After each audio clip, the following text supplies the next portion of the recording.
Hi, I'm Farah. And I'm Lucille. And this is According to Us. Farah and Lucille, According to Us. Friend, I'm so glad we came and did this because I have been so tired. I've had the most stressful week. But wait, let me tell you about why I've been so stressed this week. Tell. Because I really haven't seen you this week and I haven't really spoken to you, so I wanted to wait till I seen you for this so I could tell you. So I did a job a couple of weeks ago and it wasn't through my company, it was a personal project. And then like 2 days after I did the project, I sent my invoice and I got a call from the client saying, oh, you know, I'm gonna pay your invoice today, but I would really love to take you out because I actually want to you. What? He actually used the word you. Oh my God. He didn't say I want to take you out and dine you and whatever and I want to romance you or date you. He told me he wants to me. But you know what? It's okay, it's surprising, shocking, but it's not a new phenomenon. It's happening. Do you think it's surprising? And that's one of the biggest, well, not the biggest, but a common problem with women in business. Yeah. I mean, I've got stories to tell for days about men that listen. I can see through your suit that nothing is going to happen there, but you're still pursuing it, and I'm like, no, like, you know. So it's. But that's shocking. So how did you deal with this? Well, I had to say to him, I'm not attracted to you and I don't feel that way about you and I'm sorry, I find it very inappropriate. And then it still took him another 2 weeks to pay me because... 2 weeks to two pay. weeks to pay me because... And I still had to go and chase him for this money. And I was thinking, you know, I've been in business so long, I deal with this all the time. I've never had the reputation where I've had to sleep my way anywhere. So why does anyone think that it's okay to come and tell me that they want to sleep with me in order for me to pay for something that I have already done and the job was done to their satisfaction? I can't understand. So how do we as women protect ourselves from these things? How do we protect ourselves? I feel like as women we are in a position where sometimes we don't have the choices that men have. I feel like we have to always prove ourselves twice as much as men in order to get a job that they don't even have to look at twice. They're top of mind anyway.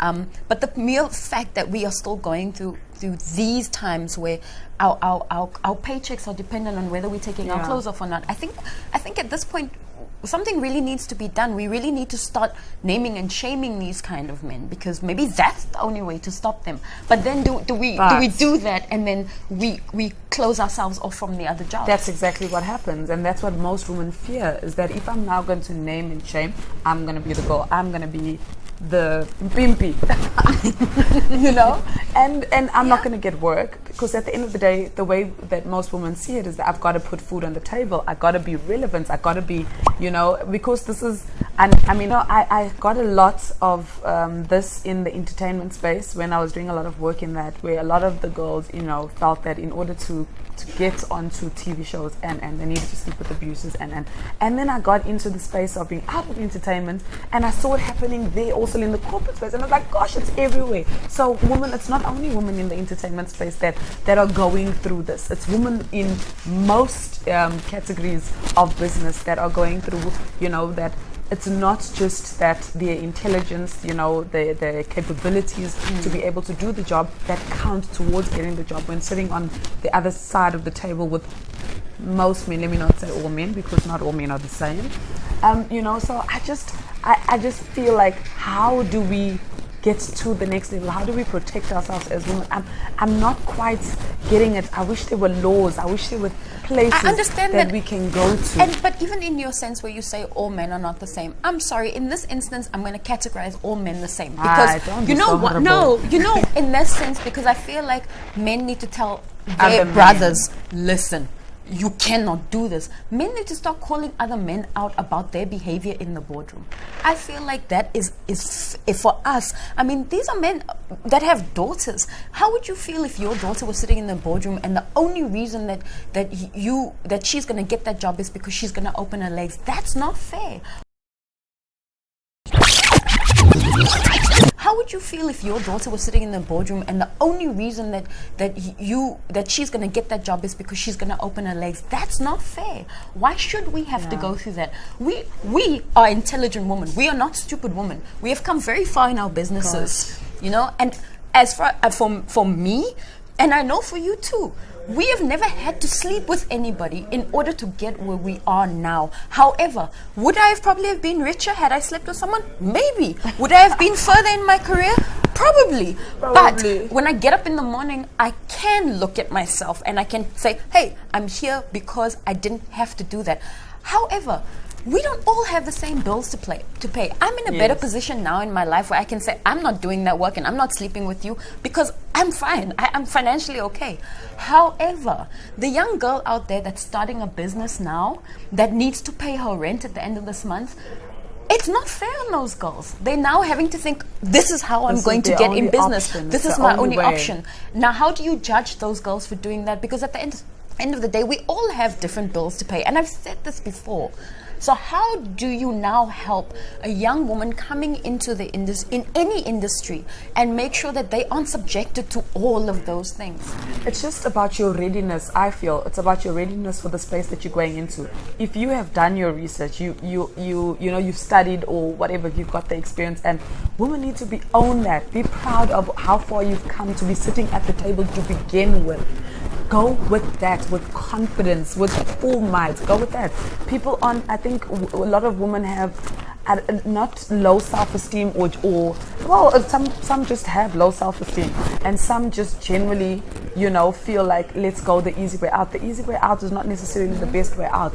And you know, once you start that process in your business, it's something that you're going to continue and you're going to struggle to stop. So know that when you go into business, you know that this is who you are, this is what you stand for. You know, you've done all the necessary steps to earn your spot.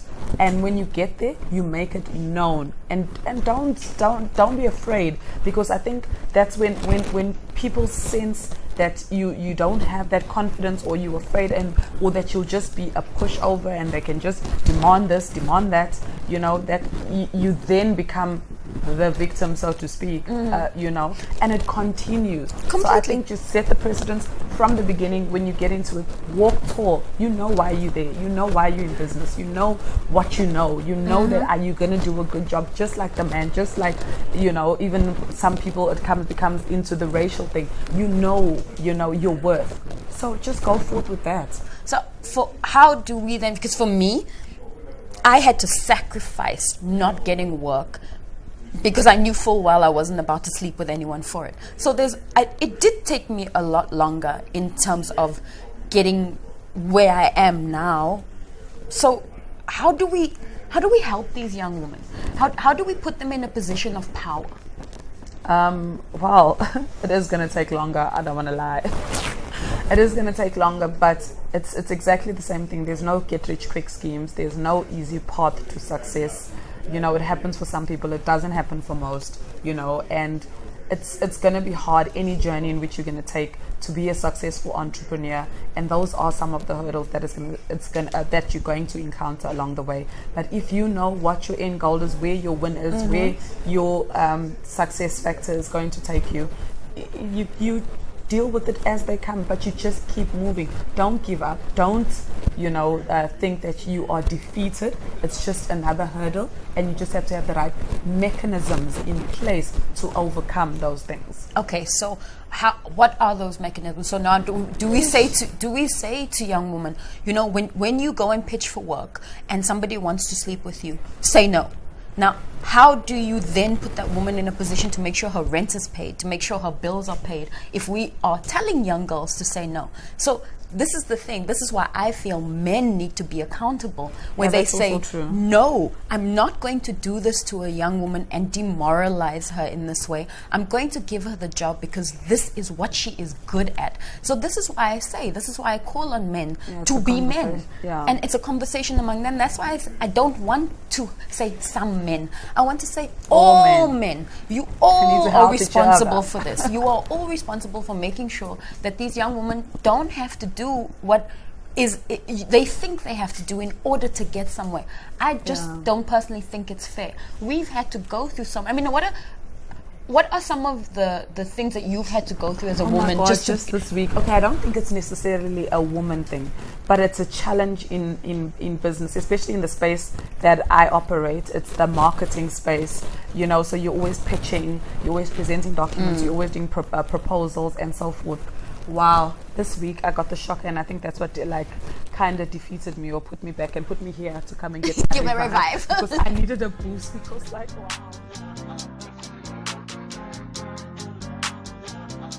So we have Syed here, he's the CEO of Revive, and he is going to explain what we are doing today, because we here at Revive, because we need reviving. Hello, ladies. Hello. How are you? Good. Good. You look very comfortable. We are very comfortable, thank you Nice. very much. Nice. Please tell us what are we having today and why we're having it. Okay, so today you're having the Royal Flush, and this is our deluxe infusion, and it combines 3 of our IVs. So the Mega Boost is a vitamin infusion, and it replenishes your system with all your vitamins, minerals, amino acids, electrolytes, antioxidants. What you should be getting from a really balanced diet. Let's face it, you just don't have the time and the energy to easy way out. We love it. to eat like rabbits, basically. And then included in that is the Vitaglow, which is the anti-aging one, and that kind of helps brighten the skin, helps with uneven skin tone. It fights free radicals, but it's also a great antioxidant as well. And you have the Recovery Infusion, which is probably Farah's favorite, which helps with hangovers. And hangovers, and I'm kidding. So hangovers, stress, fatigue, jet lag. So the 3 combined, you're having the Royal Flush. Basically, this is for anybody, you know, from moms who do school runs, for your corporate executives, your businesswomen. Anti-aging? Farah? Anti-aging. I do drips, not miracles. Sorry, Connor. Sorry, I know, Connor, sorry. I'm going to have to get all in peace. So yeah, you know, from your corporate executives to your moms doing school runs, to your celebrities, to people in the entertainment industry, you know, to Keep them going. keep your businesswomen that keep you going all the time. This kind of, you know, just puts a bounce in your step. It helps get you back up to speed again, you know, from an aesthetic point of view as well as a feel And how good long does perspective. it last? So we recommend doing this probably once a month because it's designed to last in your system for that long. Okay. However, it also depends on your lifestyle. Okay. I mean, your lifestyle is different to mine, and your system's different to mine. Yeah. So you may be more depleted than what I am, or vice versa, and you may require a treatment, you know, before. Okay. But it's safe enough to have, you know, whenever you need it. The anti-aging ones you can do once a week because that's aesthetic. That people want to see results sooner, so you need to let the ingredients start working into your system. Do you have some for weight loss? We do. Okay. So we've got an injection, which is great. She's asking me all the anti-aging, weight loss. Yeah, because I want to look good. That's all the problems we suffer. So we've got a Slim Boost injection, which is a lipotropic injection, and that speeds up your metabolism. It burns fat naturally, enhances your immune system. Great energy boost as well. Works really well with the IV. And that you can do even once or even twice a week. So, you know, the ones that are more aesthetic, being the slimming one and the anti-aging one, you can do more than once a week. There's a 72-hour gap in between which you can actually do the treatment, so you can even do twice a week. Okay, cool. So this, you know, the anti-aging ones and all of these have our master ingredient, which is glutathione. Okay. Which is fantastic. And all the women listening to this, you would know exactly what I'm talking about because I know that's what's great. Yeah, exactly. Well, I'll learn. Yeah, and that's what kind of helps you, you know, Thank you look very and much. feel So great. much for Thank you for having having us. us. And Thank you are you for now being We're going to relax enjoy and this. enjoy Thank you this. so Please much. do so. Thank Chat you. to you.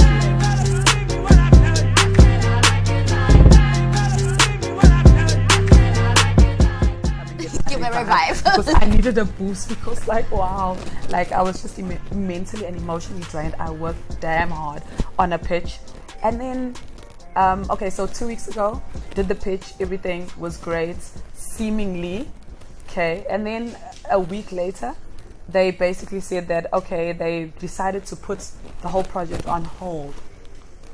And then I have a friend who works within the business as well. She comes back to me 2 days ago and she's like, oh yeah, no, remember that idea you told me about?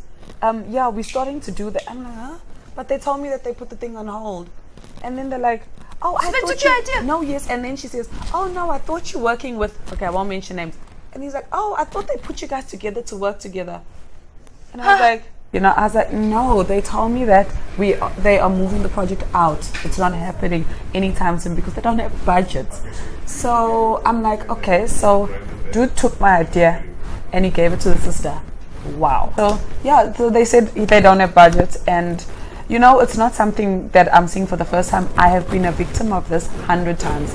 And I just feel like we caught up in such a catch-22 situation because, you know, you get a request for proposal and they've been specific, and you don't want to put too little so that, you know, it looks like you didn't do the enough research, or you're not doing a good job, or you don't understand the brief or anything. But then you don't want to put too much because look now, I'm doing everything. But then why aren't you signing NDAs, friend? Do you honestly think that works?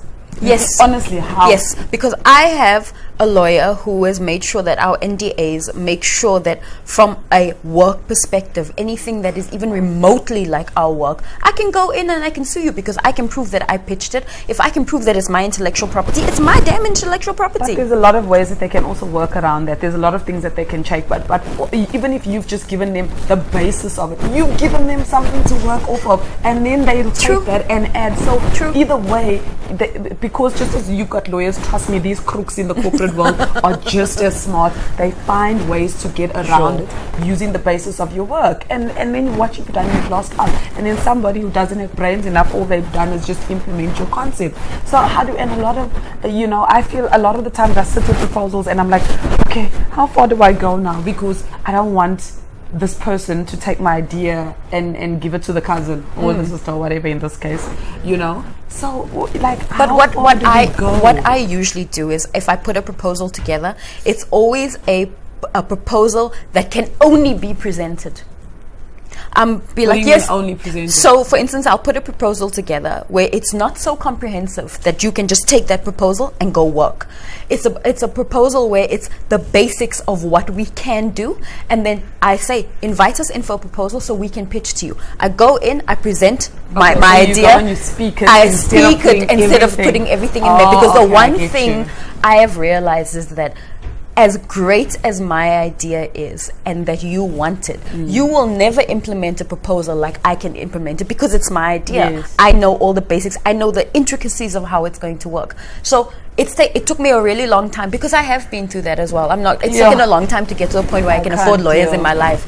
But that has worked for me for the last few years. It has helped save so much time and effort and money in terms of legal costs of how I deal with people who want to steal our ideas. I think the other thing is as well, I've built a reputation where people have called me the pit bull in heels, and the reason for that is because a lot of people are very intimidated by me, and I play on that. I'm not gonna lie. I want to walk into a boardroom and be respected. I want that, and half the reason I have that is because I haven't slept my way through my industry.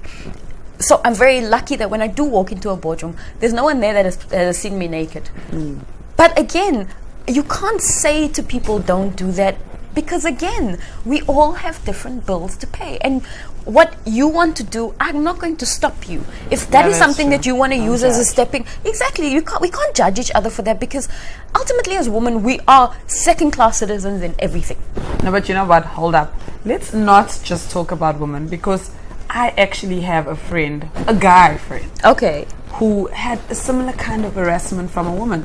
You know, so I just feel as, you know, we keep saying woman, you know, going through it, but I can tell you for a fact there are men out there that are also going through, you know, but I see it a lot more in the case of within a corporate ladder where the manager or, you know, and that kind of thing, they are wanting sexual favors or a man to do something for them in order to get business. So I really wonder, how do men deal with, you know, this sexual harassment in order to get work, because they're also men trying to be entrepreneurs and are entrepreneurs. True. I just wonder, how do they deal with it? How does it feel to be on the other side?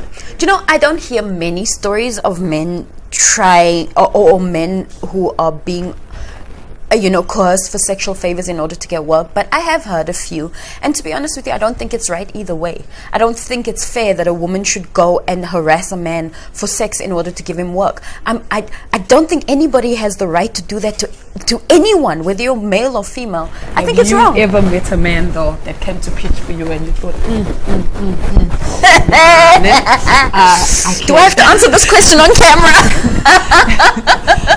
Listen, let me just tell you, I have met a lot of men in my life that I've done work with that are beautiful. And I'm not going to lie, there's a lot of men I have worked with. I won't say a lot of men, I'm going to say 1 or 2 men that I have worked with that were one-night stands. But it didn't affect my work because, again, you know, we've mentioned this before. I don't associate sex with love. So for me, it was easy for me just to have sex with someone who I'm working with, but not my client. I don't want to do, like, when it's a client basis, it's different because then the dynamics of your relationship is very different. But if it's like one of our suppliers and we're cool and we just want to have a little, it's fine. I don't really think, listen, I have had a thing with a client. I'm not going to lie. He was actually one of my clients many moons ago.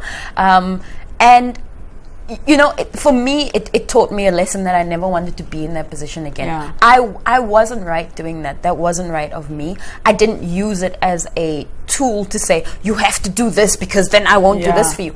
I think the problem. You see, that I don't want to do because I've been in that situation many times. If it's a natural thing and it's a mutual thing in terms of us having sex, fine. But I also wouldn't necessarily want to be in a relationship with someone I work with because that can also be really awkward. Only some people can do it, I believe. I don't think I am one of those some people. So I think it's better if it's a different situation. However, I think it can really, especially if men catch feelings. Firstly, we've worked on a project together where a guy really liked me. He wasn't our client, and I slept with him. And then what did he do? My God. He fell in love, and I wasn't interested. Stalker. Thank you very much. And I wasn't interested. I really tricky. it is tricky. And I mean, you know how that turned out because he fell for me so hard. And that time, man. And it was just the wrong place Let's and go back time. to episode number 2. It was that one. That one from episode 2. Tears. She was like, I gave my vagina to a man who gave me the worst sex of my life, and I never thought I was ever going to say those words. And I literally sat in a room and I almost cried. I was like, I cannot believe that I just had that kind of sex in my life. I feel like he owes me good sex back with somebody else, but I just feel like he yeah, the bad sex one. That was that one. Client. And I mean, we worked together, and like I said, he wasn't necessarily our client, but he worked on the project with us, and I was looking for sex. He was looking for love, and I mean, he just fell apart. Start blinking the dots. It's fine. He must know he's bad in bed. I told him already. Like, he must know. But I feel in that situation, there's so many fine lines between it. But I do feel that as men and women, sex should not be a commodity for business. It shouldn't be a trading option. It shouldn't be something that we use because we want to get something else. I don't feel that's fair on any of us. And especially from a male perspective. I mean, men are naturally the chaser. They the ones that want to go after you. So when they're in a position where they're being hunted themselves, most of the time men don't know what to do with that. Like they don't know how to handle that. That's so true. it's very traumatic for them. So I want men to think if a woman was coming onto you that you didn't want her to come onto you and you weren't attracted to her, how do you think we feel? Because that happens to us all the time. But you know what I've also found is that with women, they go into, especially situations where they're trying to get business from a guy, is where they go in testing out the sexual reactions first, right? I've seen it, I've done it, I know it. You test sexual reaction of the person first in order to establish the direction that you're going to take with the person. Okay. And I see it a lot because you gauge, how's he looking at your ass, how's he looking at your back, like, how's he, then you know that, okay, this is how you have to deal with him. Be able to, let's play, let's rub hands, let's, you know, and it happens. Don't you get tired of having to do stuff like that though? That's, you know what, I just feel, I think it as you go in business and you learn more and you become a lot more confident in yourself, and those are the lessons. What I said earlier are lessons that I've learned as I've grown in the business space, you know. But a lot of people that are starting out, especially women that I've seen, fall into that trap of, you know, the whole thing of I must be nice. And nice being, I must flirt. You must be or nice to them, because if you're not nice, and then they're gonna withhold your check. Yes, and you're not gonna get the business. And but I honestly do believe that I would say to any woman now that, you know, don't lose that of going in with your knowledge, your expertise, and because trust me, I'm talking from experience. The other way around doesn't work in the long term. Do you feel like I get scared for my daughter? When she grows up and how she's going to navigate the working world, and in terms of you know, is she going to have to feel like she has to flirt with someone? Does she feel like she needs to be a certain way in order to get somewhere? Yeah. Like how many times do you go to meetings with no makeup and you jeans and whatever, and you just don't look like you want to be there? How many times? You can't do that. You can't have a bad day and walk into a meeting. A man can walk into a meeting and just put on his crumpled suit or whatever. He doesn't really care because he knows that either way everyone's going to respect him. I mean, let's be honest. When you walk into a boardroom, this is how I feel. When I walk into a boardroom and it's men, I always feel like if there's women, if I'm the only woman or if there's very few women, I always feel like it's men and then gay men and then women. And I say that because even as a gay man, I feel like that male privilege is still there. So the straight men sitting in that boardroom will still respect a gay man before they'll respect a woman. Do you understand? It's very... I haven't actually thought of that. Like, I feel like, and maybe I'm putting it the wrong way, so please don't kill me for this, but I feel like men generally, regardless of their sexual orientation, respect each other far more than they respect women. I feel like it's the men up there, and then it's like gay men, and then it's woman, and then it's trans woman underneath woman, even because if you're a transsexual walking into a boardroom full of men and they know you're transsexual, they're not going to respect you, because men don't respect anybody but men, especially in a boardroom. That's a lot. It is a lot. And I feel like we wow. have to deal with all of that. And I don't sometimes feel that men see the privilege that they have in the boardroom. I sometimes sit there and I'm the only woman sitting in the boardroom.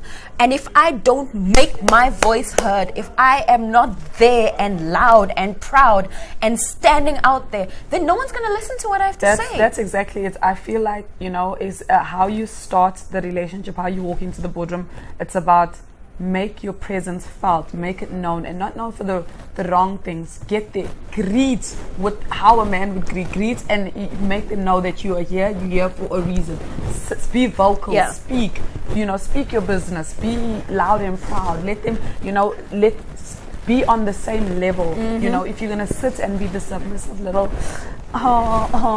you know, you're gonna get that response back. They're going to receive you the way that you put yourself out. So I just feel that that's a key thing. Is when you're in this situation, make yourself stand out for the right reasons. I understand that. And the reason I was talking about the men and gay men and the woman and trans, it was actually a man who actually pointed that out to me. He said to me, when he sits in a boardroom, he sees those interactions, and he sees that, you know, sexual orientation doesn't come into the boardroom when it's a male and female thing. He says automatically women are not necessarily heard in the boardroom, and how they or what their opinions are, because as men, and especially men together in big numbers, they feel protected, and therefore when they go into a meeting, a conference, or anything like that, it's always a case of making sure that their ideas are heard. So how do we as women come across in a boardroom situation where we can be more vocal, where we can be seen, where people take us seriously and actually respect us? You just need to be exactly that. You need to be vocal. You need to, you know, be prepared. I think it goes down to your preparedness, because you know what you're there for. You know what the meeting is about. You'll be able to intellectually contribute. Fair enough. To Sorry to cut you off, but how many times have you done that where you've then been branded the loud one, the opinionated one, the one who always wants their voice heard No, because you're a speak woman. facts in your preparedness. Okay. You're speaking facts. There you Speaking go. facts to whatever it is that you're there. Opinion, yes, it's a tricky one. But if you're being loud, what is the loudness? What is coming out of that loudness? Fair What enough. is it there? So that's the thing. And for me, the way to make sure that it's not misinterpreted, stick to facts. Yeah. Stick to the agenda, facts about the agenda, and try and stay away from opinions. You know, you can put your opinion in, but that can't be the basis of the entire thing. Okay, so what do we then say to women who are not necessarily like us in terms of we own our own businesses? What about women who are in a position where they have a boss, they have a 9-to-5, they're going through a supervisor who's sexually harassing them, or a supervisor who is even a female who is putting them down because they don't want them to walk through the same doors? Because the one thing I do find with us as females, and especially from a little bit of an older generation, I feel like the young girls now, we are a problem to them. I feel like we are not holding the doors open to them because we feel, and I say we, in this because I'm going to include myself in this, even though I have had to unlearn this and I now have unlearned it, I'm going to include myself in it because I have been there and I have done it too. We are in a position where we are basically holding back the young girls because we feel like they haven't paid their dues. Yeah. And yes, that's for sure. And that's not fair. I don't feel like we should have to make them work a certain way just in order to get that first paycheck. So how do we change those dynamics to empower each other, to make sure that we're not closing the doors that we have opened for ourselves. We're holding them open for these young women so that they don't have to sleep with these people. I personally don't have that problem because I'm about women empowerment. I'm about creating leading women. I'm about other women joining. So far as I'm concerned, regardless of your age or whatever, as long as you can level up, we're on the same level. Okay. If you can't level up, then that's a whole nother ball game. But as long as you are doing and taking the right steps to be sitting at the same table with me, having the same conversations and so forth, you deserve to be there. So I'm going to participate in supporting you. So I don't know, I'm a woman for woman kind of person in most scenarios. In most scenarios, try me on others, but yeah. But I know what you're talking about, and it does happen. But I'm very much, I try in all regards, is that regardless of your age, if you can level up and if you put yourself there, we all got to work together. I mean, for me, I truly believe that as well. I've had to do a lot of unlearning as a woman, because as an older woman to the younger girls that are coming in now, I feel like I had a lot of bad habits towards women, and it took me many years when I started this business to unlearn those bad habits, and that's why I am so much for women empowerment now, because I know that I was part of the problem. Yes. And I'm really glad that I have unlearned those things in order to be a part of the solution now. Yeah. But I see so many women that were like me when they're a little bit younger, and I feel like we're not listening to each other, and therefore, when a woman says to another woman, "My boss is sexually harassing me," or "I feel like I can't get this job because this guy wants to sleep with me," we don't take it seriously. Yeah, we say, "What are you doing? What are you wearing?" Exactly. What were you wearing? What were you doing? And it shouldn't come down to that. Yeah, and I mean, I don't want this conversation to go completely off in terms of, rape and GBV and all those other things. But I want to bring it back to the workplace, where we do suffer from these things in the workplace, but we are the solution to this. Yeah. So I feel like we need to do something about the fact that we need to keep the doors open for younger women. And I also feel like men need to step up and be responsible for the fact that they are part of the problem. And even if that particular man is not part of the problem, speak to your friend who is part of the problem, so that we can make sure that women have an equal level and a foot in the door, just like everybody else, for what they know, not who they know. Exactly. Yeah, that's okay. That's a whole nother topic on the who they know when it comes to getting business and being a woman in business. But for now, we are going to leave you with that. And Thank you. We'll be back in episode number 5. Thank you very much.